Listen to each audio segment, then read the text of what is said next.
26-iyun kuni tashkil qilingan tadbir shunchaki ommaviy axborot vositalari xodimlari kuni emas, balki zamonaviy media, muammo, yechim va istiqbollar mavzusida o'tkazilgan trening desak adashmaymiz. 26-iyun kuni O'zbekiston Milliy media birlashmasi tashabbusi bilan ommaviy axborot vositalari haftaligi doirasida keng qamrovli tadbir tashkil qilindi.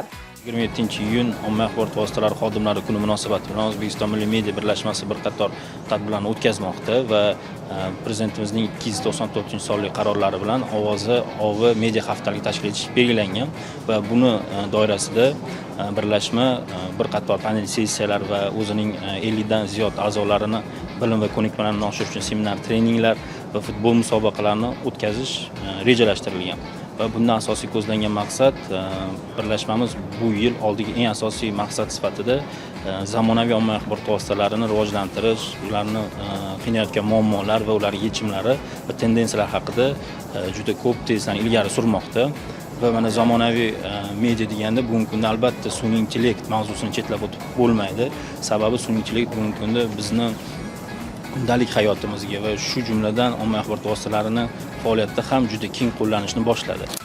Mazkur tadbir doirasida media sohasini bugungi holati, raqamli transformatsiya jarayonlari, sun'iy intellektdan foydalanish imkoniyatlari, jurnalistika sohasida mavjud muammolar va ularning yechimlari yuzasidan ochiq muhokamalar olib borildi.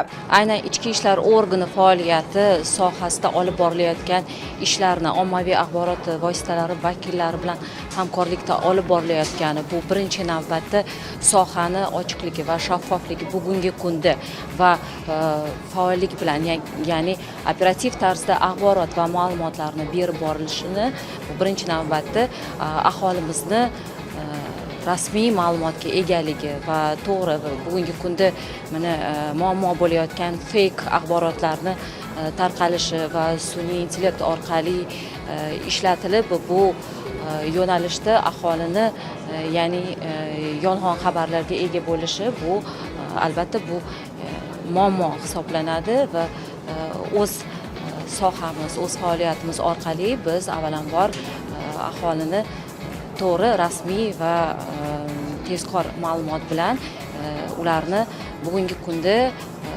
to'g'ri fikrga ega bo'lishlariga harakat qilyapmiz. Panel sessiya davomida spikerlar jurnalistika sohasini qaysi jabhalarda oqsayotgani-yu, qaysi taraflama yaxshi o'sib borayotgani haqida tinglovchilarga ma'lumot berdi. Sessiya yakunida media sohasida xalqaro va davlat idoralari bilan strategik hamkorlikni mustahkamlash maqsadida O'zbekiston Milliy media birlashmasi va aholishunoslik jamg'armasi, Konstitutsiyaviy sud va Madaniyat vazirligi bilan anglashuv memorandumlari imzolandi. Bizda bu bayram arafasida jurnalistlar ishlayapti. Biz haftalik qildik. Haftalikda butun O'zbekistondan kelgan Milliy media birlashma a'zolari juda ko'p uchrashuvlar bo'ladi, juda ko'p seminarlar bo'ladi, juda ko'p konferensiyalar bo'ladi. Biz ularni o'sha joylariga qaytganda bilim bilan qaytish tarafdorimiz. Biz bugun Oliy Konstitutsiyaviy sud rahbariyati va Birlashgan Millatlar Tashkilotining aholishunoslik yo'nalishi bo'yicha jamg'armasi bilan memorandum imzoladik.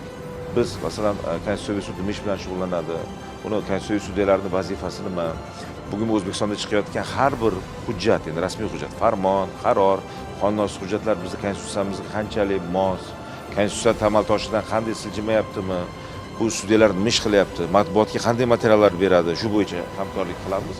Va ikkinchisi bu o'sha O'zbekistonda eng katta bugungi kunda ham muammosi ham yutug'i bu 1 million aholi tug'ilyapti.